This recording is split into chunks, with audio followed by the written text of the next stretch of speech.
Guy, and we're sitting in Guy's sitting room and enjoying the fire, which is currently smoking the room out as we succumb to the carbon monoxide poisoning. Now, you can't commit suicide with a log fire. But you can. Trust me, I would have been in this room. It's been so smooth. Look at the soot all over the ceiling. What do you think performance-enhancing drugs are for the podcaster? Ego, 30 milligrams. Shamelessness, 50 milligrams. I think it's a bit tough the way they're so Cheers, hard. alcohol, of course. The way they're so hard on the athletes using drugs. Yeah. Because no one ever says you shouldn't have that artist at the Tate Modern. He used drugs. Or what about Jimi Hendrix? Right. Or what about William Burroughs? Yeah, what the fuck exactly? It's an unfair performance. It's ridiculous. If you want to do that, struck from the records. If you're prepared to go that far, why should it be different for athletes? well, exactly. You're still going to be good. If you think about it, if they let everybody take drugs, the best ones would still come through, wouldn't they? That I don't know. It would be quite good to say sort of 17-stone Lardos winning the 100 metres just on drugs. The 15th. And welcome, ladies and gentlemen, to the 15th Cocaine Olympics. This year we've got some real contenders. For weeks now we've been hearing the sound of the vehicles coming in, bringing in the material that's needed for the long jump. They dive into a huge pit Of coke. of coke. But seriously, it would... So many sports are now tainted by the allegations of drug use, and it's really clouding the fun of them. Bicycling, obviously, cycling as they call it, and you just think it would make it a lot easier if you just said, we don't care how you do it, we're just on the day who can get faster from. That's point very A to much the point B. Russian perspective, Guy. But at least not have any hypocrisy about it. What I think, they've got a Special Olympics already. Have like an enhanced Olympics where if you want, you can have drugs to modify your performance, or you can become a cyborg, for instance. Yeah, there's basically no rules. No holds barred Olympics. So if you want, you can have mechanical legs, you can kill your opponents. What would it be testing? That is the Roman Games, really, isn't it? That's where it's all heading back to then. And I think the Olympics was an attempt to say that the Roman Games never happened, and we were trying to get back to the purer, more Corinthian, Aristotelian ethos of people being as good as they can. There has always been a bit of a trade-off between the amateur gentleman player, and then they bring in, certainly in cricket it happened, I think in rugby as well, and then they bring in some very extremely skillful working class lads who actually did the work. Who were prepared to knee someone in the bollocks. Yeah, right. But the gentleman would put a veneer of respectability and so forth on it. And I've always, when I see that, I often think of the podcast, me and you, because I'm like the gentleman player, and you're like the sort of. Is that what you think? Yeah. I can see how you'd come to that conclusion. I think he was called. Notwithstanding, it was the gentlemen that started all the wars, really, weren't they? Well, it was Tommy. Get in front, boys, when there's bullets in the wind. Absolutely. Yeah. You started the wars, basically. We finished them. Yeah. But I think a Special Olympics, but for those... I have real trouble with the Special Olympics. And the difficulties of categorisation now are beginning to show the fault lines that run through it, where people they're having to be classified on how disabled they are, because you're having one guy who's maybe got one kind of disability running against another with a different sort of disability, and their disabilities now have to be rated so they don't get into an unfair race. There's one that they basically say he's not really disabled, and yet he's just taking advantage of the situation because he's a psychopath. That's his disability. It's a cheat. The cheats race. That'd be quite a good one. Cheating Olympics. Yeah. But I think the Special Olympics is great, actually. Why do you like it so much? I find it very hard to watch. I'll say that. I find it really hard to watch. I come from a different period where, disability was really hidden in my childhood. I never saw anyone disabled in my childhood. They were all hidden away. I guess a lot of them were killed at birth, and they were. My dad was disabled. Right. My dad had polio in his right arm, which meant that he had this kind of like withered arm. It was a bit like his right arm was a bit like, if you imagine like you've got no muscle on it, but he could use it, but he couldn't use it for much. We used to call it his floppy arm. But my dad... What could he use it for? Well, he just used it for doing whatever he could, like steady himself with it. And he was a really good cyclist, my dad. And I'm not just saying that. They named a trophy after him called the Pete Fry Memorial Trophy after he died. He died on his bike. He didn't want any special favours, actually. He would have looked down on the Special Olympics because he used to ride against able-bodied people. He was part of the Leeds Mercury Cycle Club. They were all able-bodied. And at the age of 43, he was in a race called the Tour of the Kingdom of Fife. And he set out on this race, and I was one of the, what do they used to call them, stewards. And it just meant standing at some fucking godforsaken corner in the middle of nowhere waiting for this pack of cyclists to come past. And then they'd go past, and then you'd have to stand there with your little flag, and then they'd come round in the car and pick you up and take you to the next one. And I remember this race, it was the Tour of the Kingdom of Fife. It was a 2-day race against about 130 people, maybe 100 miles or so. Standing at the side of the road, and my dad suddenly appeared on his bike and went past. And as he did, he used to like prop himself up on his bad arm, and he waved me with his good arm and went and then carried on. I was like, that's weird. I wonder if he's packed. Packed means he's packed in. And then the pack went past about 2 minutes later. And then my mum and my brother came past from a different road and said, "Where's your dad? Have you seen your dad?" And I went, "Yeah, he's winning." And my mother just went, "Oh, for God's sake." And her and my brother were really keen and just drove off and left me there at the side of the road. And he won the fucking race. He won this race. And he was racing against this able-bodied gang of people whose average age was 23, and he was 43. So he was a veteran cyclist, disabled. And then the next year after that, he was run over by a bus on his way to work. But that's when they named this trophy after him, called the Pete Fry Memorial Trophy. Is it still in existence now? No, because all the people that ran it were at the same age as him, and they're all dead now. Right. And the next generation didn't remember, really. No, and in fact, the only severely disabled friend that I've had, Quentin Crewe, the writer, he disapproved of the sort of disability... No, I was going to say the disability culture, but I don't mean that. But, you know, making special allowances for disabled people. He always wanted to be seen... Or he was a writer which didn't really affect... His disability didn't really affect his ability to write. He had muscular dystrophy. Is that the one? Or muscular sclerosis? He had the one where he couldn't move his MS leg. makes you shake. No, he didn't shake, no. He just couldn't move his legs, but he could feel them. If you touched them, he could feel them. Right. So it was the muscle that had gone. Is that dystrophy? I think it must be dystrophy, yeah. Correct. I mean, But if we're wrong, we're wrong about that. He didn't like being corralled into disabled charities and raising money for disabled people and all that. He felt that was counterproductive. And obviously, you know, that's a voice that is just never heard now. It's never heard now. But I think he was determined to do it on his own terms and not have allowances made for him. I mean, he was in an era before wheelchair ramps, wasn't he?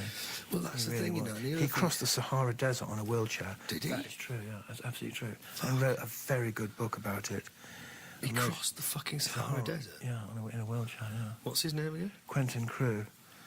And he would deliberately... Is he still going there? You know what wheelchairs and sand are like? Yes, I do, actually. It's not ideal terrain. We had one in Mexico once, and it was quite difficult to... we were with a group of friends in Mexico, so we bought this wheelchair in a supermarket, and then we tried to work out what we were doing. We decided to make a short movie, which was called The Arrival, and it ended up being about Hitler. And Hitler had basically, this is the sketch of our movie, he was actually living in Mexico, and it was all about these people coming for an audience with him, and he'd been kept alive using all these weird drugs and everything. And so it was all about these people at this dinner party the night before, waiting to meet the Fuhrer the next day. The punchline of the movie was you saw him in the sunset with this Alsatian dog next to him. We got an Alsatian dog from somewhere, and then the camera zoomed in, and the nurse was standing behind him, and you just saw the movement behind this cloth that was over him, and this pig's trotter came out and tapped on the side of the wheelchair like that, and then that was the end. But we had to push the Did you wheelchair get wide distribution for this movie? across the beach. No, we didn't get any distribution. It was terrible, but it was fun. It was just like, yeah, we were on a long holiday and we had to...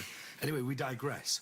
Yeah, well, you know, holiday is a difficult term to apply to my life because it presupposes the idea that there's some period in which, you know, you're working. I don't know why you laugh.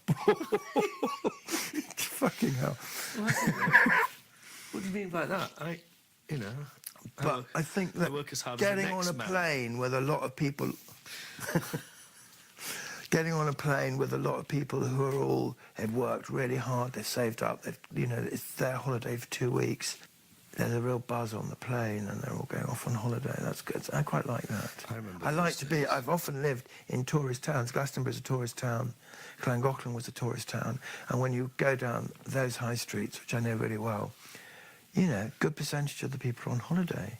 It's really nice, and they're like, look around the place and they're seeing things with fresh eyes and they're really enjoying the clean air or the river or the vibe in Glastonbury and things that I would probably get quite bored of. Just like living Leeds, there all really, the time. that's- Do you think Leeds has ever had a tourist? Oh, yeah, loads of tourists go to Leeds. come we were on, twinned, hold on we a were minute. twinned with Dortmund. People from Dortmund used to come all the time.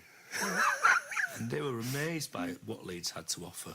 Its boutiques, its nightlife, its public houses, its Hold on. fashion. When are you talking about? This is like in the 70s and 80s. No one went When to Leeds was a Leeds. hot tourist destination. It was just really happening in Leeds then. Disco had kicked in. Would you ever go to Las Vegas? Not to get married, but I like casinos. I'm a shit gambler, but I really do like... I have to say, a very funny thing happened the other night. I was with you in London, and you probably won't remember this. We wandered out onto the streets of Soho to try and get a drink, and we were shocked actually that at 3 we were finding it quite difficult to 3 get... a.m. 3 a.m., yeah. We were finding it quite difficult, There was which I thought was a fucking nowhere. sorry indictment of Soho. There was nowhere. Yeah, and between the two of us, there were a couple of other people. I thought, well, surely this is a crowd who are going to know which door to go through to get a drink. And then you turned and said, I know where we can get a drink. The casino. And your eyes slightly blazed. And I saw your girlfriend go, no, no, no. We're not going to the casino. And it was with such urgency. It No, really she amused was absolutely... It was not negotiable. It really amused me. Shortly to come on her lips was, you know what happened last time. Well, I think she's terrified of what might happen. I think It was so funny. I really laughed. She's even more No, scared that we're I not might going to win. casino. That I doubt somewhat. Well, imagine, it has happened. Sorry, you're not going to convince me It has happened. that punters win. You know. Last time I was in there, in the casino, and I won, I was in there with a friend of mine called Keith, who was a bit of a gambler in his day, but he's knocked all that on the head now. But we were really drunk that night, and he said, let's go to this casino. I went, well, let's go to the Hippodrome. And he went, no, it's fucking horrible. Let's go to a shithole in Leicester Square. And he dragged me into this shit-looking place with really low ceilings, and it was full of, like, really desperate-looking people, and we shambled up to this... It was really quite smelly in there, and the carpet was sticky underfoot. And he just said, and I said, what are we doing, Keith? And he said, just follow me. Just follow my betting. And I got about 200 quid worth of chips, and I thought, I really can't afford this. And he'd got 500 quid's worth, and he just started throwing chips onto the board. He was going, and he was laughing maniacally and putting these chips everywhere, and I was following him. And we just started winning and winning. And they kept changing the croupier, and he was going, yeah, change the fucking croupier. You think that's going to stop us? We're going to win. We're going to win. And all these people started throwing loads of money down, and everybody was winning. And it went on for about half an hour. And then he said, right, let's get out of here. And we took all the chips and thing, and I'd won about 300 quid. And I went, oh, that's amazing. And he went, look in your pockets. And I looked in my pockets, and there were all these chips in my pockets. And he'd been taking the chips off the table and putting them in my pockets. So I had another 100 quid's worth of chips in my pocket. But that's not me, because I lose. That's not gambling. I lose when I go in the casino. Actually, the thing we know about gamblers, people who have a gambling problem, is that they really get high on losing as well. Do they? Because they get into that lovely thing of, oh, look, it's not fair, poor me, everybody hates me, even God's against me, the wheel's against me. Oh. Do you speak from experience? Yeah, I do to some extent, although gambling is never my thing, never my thing, never, never, never. But you understand that, like, It's gone wrong. It's not fair. the will to poverty, Yeah, sabotage. self-sabotage. I love a bit of self-sabotage. Do you? Yeah, I mean, I haven't done it for a while, but I used to really like it. Especially when things are going well, I always think this is not, I'm not enjoying this. Too many people are being nice to me. I'm just going to fucking get arseholed and just say what I think. And you just... Ruin it. Ruin it. Totally fucking ruin it. I've done it loads of times. And everyone goes, God, he's a fucking idiot. Don't invite him again. I'm over it now, though, everybody. If you listen to this, please invite Do me. invite him round, yeah. Invite me round to dinner parties. All is... it's all finished now, and I hope all is forgiven. I never, I've never been that clubbable, whatever you want to call it. But, I know that I've sabotaged myself. It's like I remember years ago being at this, like, dinner. It's something I still think about with shame to this day. And everyone was like... Come on, let's revel in this. Come on, give it to me. nut No loaf. filtering, OK? You cannot filter it. Eating nut loaf. Everybody was virtue signalling and being so right on to the letter. And I started vice signalling like crazy. And I started using really objectionable language. And I was going, what's wrong with that? It's only a word, And I ended up standing up and doing a Nazi salute and just, like, shouting at the top of my voice. And they threw me out into the street. A housing association? Yeah. Of co-op, housing co-op. Housing... And they threw me out into the street, and I just had to hang my head in shame for it. And a few people said, look, it's all right, you were drunk, and it got a bit out of hand. But I didn't do it because I was drunk. It was like that moment when, what's his name? John Galliano totally lost it. Yes. And started using the N-word and talking about Jews, and just went totally off the deep end. Yeah, and someone filmed him. And if someone filmed him doing it, and he was obnoxious and objectionable.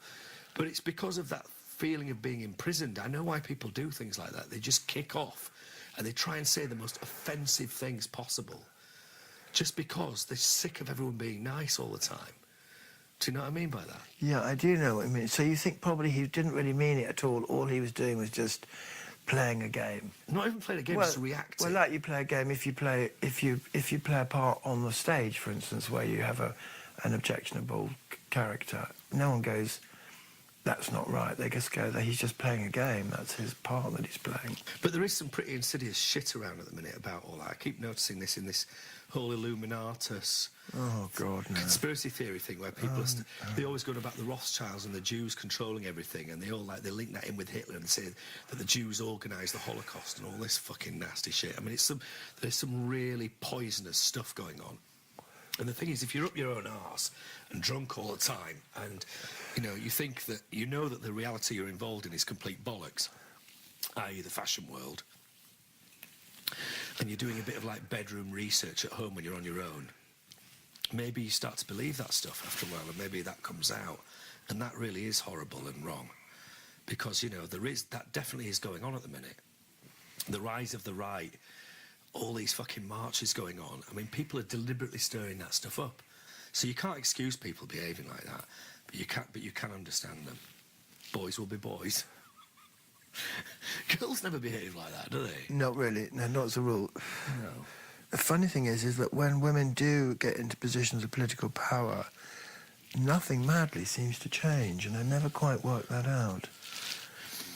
What about Angela Merkel? Yeah, maybe that's an exception to that rule. Do you think there's something feminine about Angela Merkel's politics? I thought you were going to say, do you think there's something feminine about Angela Merkel? No, I do not mean that. All right. About her politics. Just making sure you know. I mean, a woman. She's a woman, She's a lovely woman. And I never see her. She's lovely. And I never see her husband. I never see her husband. Has she got a husband? She's got a husband. No, she hasn't. She's got a husband, yeah. She's on record as saying kids are repulsive and she doesn't want any. I doubt that very much. She said that kids make her feel a bit queasy and she doesn't mind them, but don't bring them near her. I'll let that pass. Maybe that was somebody else who said Eva that. Braun. Guy? When I meet Germans abroad... Here we go. No, I feel like... But we're already on record as to what happened the last time you met Germans abroad. We'll draw a veil over that. Yeah. But I remember being with some in Goa, and someone was giving them a little bit of a hard time, and I remember thinking, I said to them, it's really tough for you people because you've done your goddamn best since the war. You really have. You have really behaved so well. You got down, put your shoulder to the wheel. You've worked really hard. Them aside. And you've got an exemplary democracy and you've behaved so well, and yet still, it sticks. What sticks? The war. The war? The war. Do you feel sorry for the Germans then? I do when I meet some nice ones on holiday. And everyone's behind their back, everyone's like doing that thing with their forehead and their fingers into their nose. Exactly. Even and doing the high kicks and everything. And they're so meek, and they so don't want to cause controversy, and they so want to, well, actually, until meantime, back at base. Meanwhile, in Bavaria. Major fascist riots going on. But, did you hear that? Poor things. God, I wonder what would have happened if we had lost the war. Well, actually, no, let's not go there. We know what would have happened if we'd lost the the war. EU would have looked a bit different, that's for certain. I wouldn't look any different. I wouldn't look any different. Well, you may have. We may have been speaking German. I doubt it somewhat. You would still look at... I doubt it. I'm sure I'd be speaking German. Why would you be speaking German, guy? Because I would obviously got in with them. Been their mate. Yeah, absolutely. I always have a grudging respect for the Vichy French government, who's decided, okay, let's throw in the towel and make let's just make the best of it and hope they win the war. We are really fucked. No, they are losing. What a terrible decision. Oh, shit. Is it too late? We changed sides, and from the winning side to the losing side. Really bad judgment there by the French. Really bad judgment. Must have been quite exciting when it all collapsed, though. And there's all those, like, sexy French resistance people running around. Young men with beards and girls in shorts with schmeizers. Yeah. And everybody, and they were just like, overrunning the place, blowing everybody up. Have you ever been in a revolutionary situation, Guy? Never. And I've been in a hurricane, and I thought at the time, this is what it must be like being in a revolutionary situation where everything is turned upside down. In that case, literally rather than politically. But I've never been. That was in Jamaica. Yeah, I've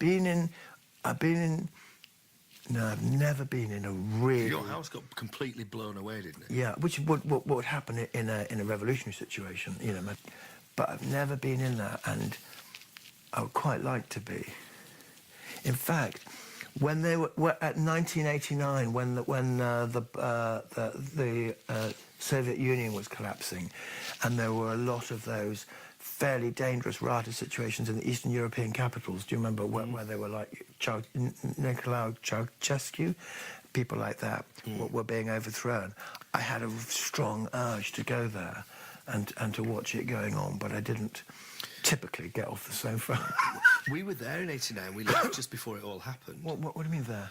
We were there. I was on tour with a band, and I wrote a song about it when I came back, called King for a Day, but it was all about, that was what was happening. Did it ruin the tour? Literally, no, we just came back, and it was like, there was a really strange atmosphere, and then literally it all kicked off when we came back, and the wall came down and everything. We were... Yeah, the chain of command breaking down. Yeah. The only time I've ever seen anything like that is at the end of the Glastonbury Festival. where like on day 3, Sunday afternoon, they can't keep the security guys off the drugs anymore. and you see where there were like checkpoints and people having their passes checked and all that to get in. You just sort of 4 empty those kind of canvas chairs and a smouldering fire and some high-vis jackets just chucked in the edge. That's quite good. The front's collapsed, and the back has collapsed as well. Do you recycle conscientiously? God, it's you hypocrite. Yes, I do. You hypocrite. I do recycle, because we have the facilities where I now live to recycle. But when I was living in an industrial estate in my studio, there were no such facilities. And this is the irony, when you're in these big, huge fucking places that produce vast amounts of waste, there are no serious recycling facilities. There are big skips for paper, but everything else is just like, it's just thrown into these fucking huge bins. And so, but all these homes are doing it on this pathetic scale, really, by comparison. Yeah, we feel so. We feel it. We've been conned, yeah, really. yeah. My friend made some films about rubbish, and it was great. His film was about garbage. What was it called? I think it was called Rubbish. And he had a lot of trouble making. But he went and Not garbage. And he filmed in Cairo, in New York, in Rome, and in London about how people got rid of rubbish and how people got rid of. But you get another example of that after the festival. There's a lot of stuff left behind on the site at Glastonbury, and one of the greatest things that I used to love. When I walk around with my mates on the Monday, my mate Pete, and I'd be walking and I'd be chattering away to him, and he'd go, eyes down, eyes down, eyes down. And I go, what do you mean? He goes, when you're walking on the site on a Monday, you always have your eyes down. Guy. You always have your eyes down. Do you know what you need? You need a drug dog. Truffle hound. Fucking drug Cocaine dog. hound. You know, like those drug dogs the police have. Oh, right. Can you get one? Retired drug Fucking dog. get a retired drug dog. Can you imagine the booty you would fucking uproot? It'd be fucking quids in, mate, I tell you. Yeah, that's a really good point, actually. What do they do with them when they retire them from Terminal 3? Gotta get one. Yeah. Wanted. He goes into... Exactly. He's left the force. He's private contractor. And he's like got a lovely kennel with all facilities. Does and we take him. He's still got contacts in the few force. times a year. We take him down to Boomtown. Exactly. Yeah. Exactly. You know, just like. Isn't it quite a good life? I work, 6 or 7 days well, actually, a year. we've both retired.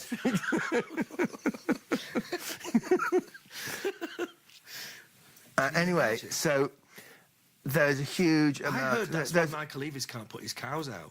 It definitely is. Because they eat all the drugs and then they would die. No, it's actually the tent pegs and the lighters and the scissors and all the bits of metal that are quite deep in the impressive machine.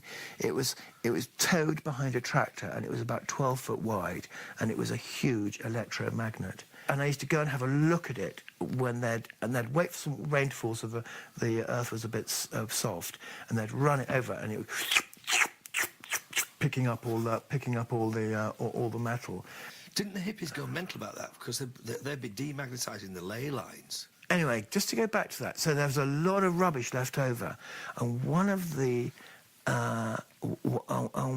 things that most amazed me was particularly if it had been a wet year, people just, on a Sunday night, everyone just abandons ship and they just make their way to the car and they're throwing everything they don't need. Yeah. And if it's been wet on Friday and Saturday and it's dry on Sunday, everyone just gets rid of their Wellington boots because they've got sort of 7 kilos of mud stuck to the bottom. And they can't get it off. And they can't get it, and they just chuck them. And there was this huge pyramid. I mean, it must have been probably about 10, 12 feet high of Wellington boots. I could stand there and you'd go, OK, there's the left one, because it's, the way they're quite old pattern ones. And you'd start trying to find the other one. You'd try and find the other one. And in fact, if you go into my boot room over there, none of them are pairs. They've got the same size, but if you look closely at them, you realise actually they're a bit mismatched. Exactly, they're mismatched. Yeah. And there's this, and I thought that's the problem about recycling, is that getting it to the point where it's worth something, where it's usable again, is so tricky. Because you could say to someone, right, OK, go through that lot and sort them into pairs, because they're basically, there isn't an odd one in there. No one throws one boot off. They are all there. Yeah, that's true. They're all there. There might be the odd one-legged person. Exactly. Sort that lot out. And it's just like, oh no, it's impossible. And in a very sweet, hippie way, a jeweller came along from Glastonbury. A jeweller? A jeweller, who said, I can make jewellery out of it. And they made really so well-intended kind of bangles and necklaces cut out of wellies. And obviously, no one was in a million years was ever going to wear one or look at that. And this whole beautiful but fatally flawed project was funded and organised, where these boots were recycled as jewellery, but it was an utterly futile operation, the Wellington boot jewellery. And no one's thought what we can do with the wellies.